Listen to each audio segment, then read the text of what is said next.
Yes, కంపల్సరీగా ఉండాల్సిందే అంటున్నారు శేఖర్ భాష గారు. కంపల్సరీగా ఉండాలన్నది కరెక్ట్ కాదని నేను ఫీల్ అవుతున్నానండి. నేనైతే చట్టంలో మార్పులు రావాలనడానికి నేను సపోర్ట్ చేస్తాను, కానీ పురుష కమిషన్ కి నేను ఓట్ అయ్యానండి. ఎందుకంటే చాలా వరకు నష్టాలు అనర్థాలు చాలా జరుగుతాయి. దానికి నేను కావాలంటే వివరణలు మళ్ళీ ఇమ్మంటే పెద్ద డిబేట్ ఇంకోసారి పెట్టండి, ఇస్తాను. కానీ ఇప్పుడు నేను చెప్పగలిగేది ఏంటంటే అమెండ్మెంట్స్ జరగాలి. చాలా వరకు వాళ్ళకి సపోర్ట్ అవ్వాలి. మగవాళ్ళు చాలా మంది అన్యాయం అయిపోతున్నారు, అది దానికి నేను కూడా ఓటేస్తాను. వాళ్ళకి కొన్ని మార్పులు జరగాలి, కొన్ని చట్టాలలో మార్పులు వచ్చినప్పుడు వీళ్ళకి కూడా మంచి జరుగుతుంది. అంతేగాని మనం అనవసరంగా పురుష కమిషన్ రావాలి అంటే మహిళలు చాలా మంది అన్యాయం, అమాయక మహిళలు అన్యాయం అయిపోతారు. ఈ కొంతమంది బాగానే ఉండొచ్చు, కానీ కంత్రి వాళ్ళు ఉన్న కంత్రి వేషాలు వేసే వాళ్ళందరికీ గట్టిగానే ఉంటుంది, కానీ మంచిగా ఉండే అమాయక వాళ్ళందరూ కూడా చాలా ఇబ్బందులు పడతారు. అలాంటి వాటికి మనం సపోర్ట్ చేసినట్టు అయిపోతుంది. సో అది రావాలని నేను కోరుకోను, ఎందుకంటే అన్ని విధాలుగా మగవాళ్ళు ఫిజికల్ గా.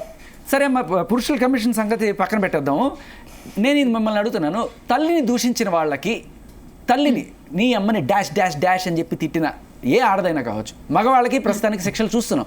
మరి ఆడవాళ్ళు అనే దీంట్లో వాళ్ళు ఇంత శుభ్రంగా ఇప్పటికీ బ్రహ్మాండంగా వీడియోలు చేసుకుంటూ పచ్చి బూతులు మాట్లాడుకుంటూ చేస్తున్నారు. వాళ్ళకి ఏ రకమైన శిక్షలు వేయాలి, దానికి సంబంధించిన చట్టం రావాలా వద్దా? మాట్లాడకుండా ఉండేటట్టుగా బూతులు మాట్లాడితే పబ్లిక్ లో పిల్లలు పాడైపోతారు. వాళ్ళకి ఇంగిత జ్ఞానం తల్లిదండ్రులు పెంచేటప్పటి నుంచి ఉంచాలి. తల్లిదండ్రులు అని కూడా విలువ లేకపోతే అత్తమామల మీద కూడా విలువ ఉండదండి వాళ్ళకి. వాళ్ళు అలాగే మాట్లాడతారు, ఎందుకంటే వాళ్ళకి సంస్కారం అంతా నేర్పింది. మనం ఎంతమంది సంస్కారం నేర్పిస్తూ సంస్కారం నేర్పద్దు, భయం నేర్పాలి, చట్టం ఉండాలి. వాళ్ళని తీసుకెళ్లి లోపలేస్తారనే భయం ఉంటే ఖచ్చితంగా వాళ్ళు ఆపుతారు. కరెక్టే, భయం నేర్పాలి. దానికే ఇవన్నిటికీ కూడా మాకు ఇలా బాధపడుతుంది, మానసికంగా క్షోభగా గురవుతున్నాం అని చెప్పి ఇలాంటి చట్టాలే రావాలంటున్నాను. చిన్న చిన్న మార్పులు ఒక చట్టమైనా తెప్పించండి. ఆ ఒక చట్టం, తల్లిని తిట్టకూడదు, తల్లికి వందనం, అమ్మఒడి, ఇట్లాగే తల్లి కోసం మీరు ఇన్ని పెళ్ళాం కోసం చేశారు కదా ఇన్ని చట్టాలు 498. తల్లి కోసం ఒక చట్టం తీసుకొచ్చారా? తల్లి కోసం ఒక చట్టం చేయండి, ఎన్ని ఆగుతాయి చూడండి. సగానికి సగం మగాళ్ళు తల్లిని తిట్టడం వల్ల కోపంతో కొట్టడం ఒకటే భాష గారు. ఖచ్చితంగా మీతో పాటు నేను ఉంటాను. తల్లి కోసం మీరు ఏం చేద్దామంటారు? పదండి మనం వెళ్దాం, అడుగుదాం. కానీ పురుష చట్టాలు అనకుండా డైరెక్ట్ తల్లి కోసం మాట్లాడదు. మా పురుషులకి సగానికి సగం కోపం వచ్చేది వాళ్ళ అమ్మని తిడితేనే వస్తుంది కోపం. కోడలైనా లేకపోతే గర్ల్ ఫ్రెండ్ అయినా ఎవరైనా సరే అమ్మని తిడితేనే కోపం వస్తుంది. అప్పుడే రెచ్చిపోయి ఒక మాట కొడతాడు. సో వాడు కొట్టకుండా ఎస్ పోలీస్ స్టేషన్కి వెళ్ళి నేను కేసు పెడతా అంటే గొడవలకి అమ్మని తిట్టడం వల్ల అని మీరు ఫిక్స్ అయిపోతున్నారు. గొడవల్లో సగానికి సగం అంటే అన్ని దగ్గర అలా జరగదండి, అన్ని సీక్వెన్స్ లో అలా జరగదు. కాబట్టి ప్రతిదానికి తల్లినే తిడుతున్నారు మన తల్లిని తిట్టింది అని ప్రూఫ్ ఉంటే మన దేశం కోడలు బాగా చూసుకోవట్లేదు, ఇలాంటి వాటికి పేరెంట్స్ విషయంలో నిజంగానే చట్టాలు కూడా సీరియస్ గా ఉన్నాయి కదండి. పిల్లలు పేరెంట్స్ ని వదిలేస్తే చట్టాలు అమెండ్ చేస్తున్నారు, ఒక్కొక్క స్టేట్ లో ఆస్తులు వెనక్కి తీసుకుంటున్నారు. ఇవన్నీ కామన్. మీరు చెప్పే లాజిక్ కి దీనికి సంబంధం లేదు. భరణం మొగుడు వదిలేస్తే భార్యకి భరణం ఇవ్వాలి, సగం ఆస్తి ఇవ్వాలి, ఎంత ఇవ్వాలి, 6 లక్షలు ఇవ్వండి, 6 లక్షలు ఇవ్వండి అని అడిగే వాళ్ళు ఉన్నారు. మరి ఏ తల్లికి ఇప్పిస్తున్నారమ్మా? కట్నం తీసుకుంటున్నారు కాబట్టి భరణం అడిగేది ఉంది. ఆడవాళ్ళు కట్నం తీసుకుంటే మగవాళ్ళు కూడా భరణం ఇచ్చే ప్రాసెస్ ఉండేది. కట్నం అనేది లీగల్ కాదు కదా, మరి ఇది లీగల్ కదా. WPS అనేది లీగల్ కదా. నేను అనేది లీగల్ సిస్టమ్ లో తల్లి. సరే, మీకు కూడా భరణం కావాలి అని అదే చెప్తున్నారు ఆవిడ. అమెండ్మెంట్స్ ఓకే, ఎవడైనా సరే మగాడి కట్నం తీసుకుంటానన్నా కూడా నాకు తూను ఊయాలని అనిపిస్తుంది. వాడి మీద తీసుకుంటున్నారు కదా, కానీ వాళ్ళని తూని వస్తా నేను దాంట్లో డైరెక్ట్ అడిగారు, కట్నం అడగట్లేదండి, హాస్టల్ తీసుకుంటున్నారండి. ఇప్పుడు వేరే అయిందండి, కొంచెం చాలా చాలా మార్పులు ఉన్నాయి. కానీ అమాయకమైన ఆడవాళ్ళు ఇంకా ఉన్నారండి, మనం అది కూడా ఆలోచించాలి. అమాయకమైన ఆడవాళ్ళు ఎవరున్నా వాళ్ళ వెనకాల ప్రతి మగాడు ఓటు మీకే వేస్తాం. అమాయకమైన అబ్బాయిల సంగతి ఏంటి అని అడుగుతున్నాను. అమాయకమైన ఆడవాళ్ళు అంటే అమాయకమైన అబ్బాయిలు కూడా ఉన్నారు, వాళ్ళ పరిస్థితి ఏంటి? అడుగుదాం, మనం లెటర్లు రాద్దాం, ఫైట్లు చేద్దాం, అన్ని చేద్దాం. కానీ పురుష కమిషన్ ఇస్తే మళ్ళీ అన్యాయం ఆడవాళ్లే, ఎందుకంటే మళ్ళీ రెచ్చిపోతారు కొంతమంది. ఇప్పుడు చూసారండి, మొన్న 3 పిల్లలు చంపేసి తల్లి అని చూసి చాలా ఏడుపు వచ్చింది. ఇందు మూలంగా పోనీ ఒకటి ఇది చేయగలరా చూద్దాం, ఇది చేయించండి చూద్దాం అట్లీస్ట్. ఓకే, పవన్ కళ్యాణ్ తల్లిని తిట్టిన మహిళకి ఇవాళ ఎక్కడో హాయిగా ఎలా బతకగలుగుతుంది? పోసాన్ లాగా ఎందుకు ఆవిడ జైల్లో లేదు? Point number 1. అలాగే పచ్చళ్ళు అమ్ముకునే వాళ్ళు కూడా కన్న తల్లిని చాలా దారుణంగా తిట్టిన వాళ్ళ మీద కూడా కేసులు వాళ్ళ మీద పవన్ కళ్యాణ్ గారు తల్లిని తిట్టిన ఆవిడ అదే నేను కూడా మాట్లాడితే నన్ను కూడా తిట్టిన ఆవిడ ఈ రోజు దర్జాగా తిట్టిన నేను కూడా ఇద్దరు ప్రశ్నించాయి మధ్య. కానీ ఏమిటంటే ఆవిడ అందరినీ తిడుతుంది, అందరూ పెంటలో కాలు పెట్టడం ఎందుకు, మొహం మీద ఎందుకు పడ్డమాటి చేసుకోవడం అన్నట్టుగా అందరూ దూరంగా ఉన్నారు. కానీ అంటే మగాడంటే అలుసా పోసాని అంటే తీసుకెళ్లి లోపల వేస్తారు. ఈవిడ తిట్టేస్తుంది భయపడతారా? ఆవిడ ఎవరినన్నా తిట్టచ్చు, ఆవిడ ఎవరినన్నా తిట్టచ్చు కానీ చర్య అంటే ఆడవాళ్ళకి లైసెన్స్ ఇచ్చేసారు. ఎవరు చెప్పారు? ఎవరు చెప్పారు?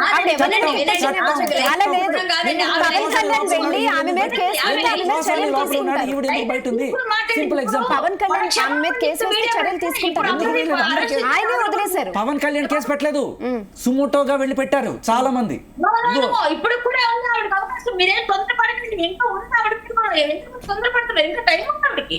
మనము ఆవిడ గురించి మెల్లగా నేననేదంటే చట్టం తన పని చేసుకున్నప్పుడు ఇప్పుడు మీడియాలో పొగ పెడితే కదా బయటకు వచ్చేది, పొగ పెట్టి బయటకు లాగుతారు, ఎందుకు తొందరపడ్డారు? ఇవాళ మీడియాలో ఇంత రేజ్ కాదండి భాషా గారు ఎవరికి చుట్టం కాదు చట్టం, ఖచ్చితంగా చెప్తున్నాను.